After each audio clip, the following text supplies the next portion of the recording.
சர்வதேச விண்வெளி மையத்திற்கு சென்றுள்ள ஆக்சியம் 4 குழுவினர் 14 நாட்கள் அங்கேயே தங்கியிருந்து பல்வேறு ஆய்வுகளை மேற்கொள்ள இருக்கின்றனர்.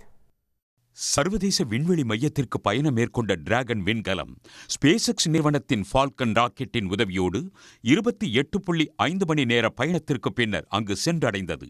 இந்த ஆக்சியம் 4 திட்ட பயணத்தில் அமெரிக்காவின் மூத்த விண்வெளி வீராங்கனை பெக்கி வைட்சன், இந்தியாவின் சுபான்ஷு சுக்லா, போலந்தைச் சேர்ந்த ஸ்லாவோஸ் மற்றும் ஹங்கேரியைச் சேர்ந்த டிபோர் கப்பு ஆகியோர் இடம்பெற்றுள்ளனர். இந்த 4 பேரும் சர்வதேச விண்வெளி மையத்தில் 14 நாட்கள் தங்கியிருந்து 60 வகையான ஆய்வுகளை மேற்கொள்ள உள்ளனர். இவற்றில் 7 ஆய்வுகளை சுபான்ஷு சுக்லா மேற்கொள்வார் என்று தெரிகிறது. சர்வதேச விண்வெளி மையத்துக்கு இதுவரை 23 நாடுகளைச் சேர்ந்த 280 விண்வெளி வீரர் வீராங்கனைகள் சென்று வந்துள்ளனர்.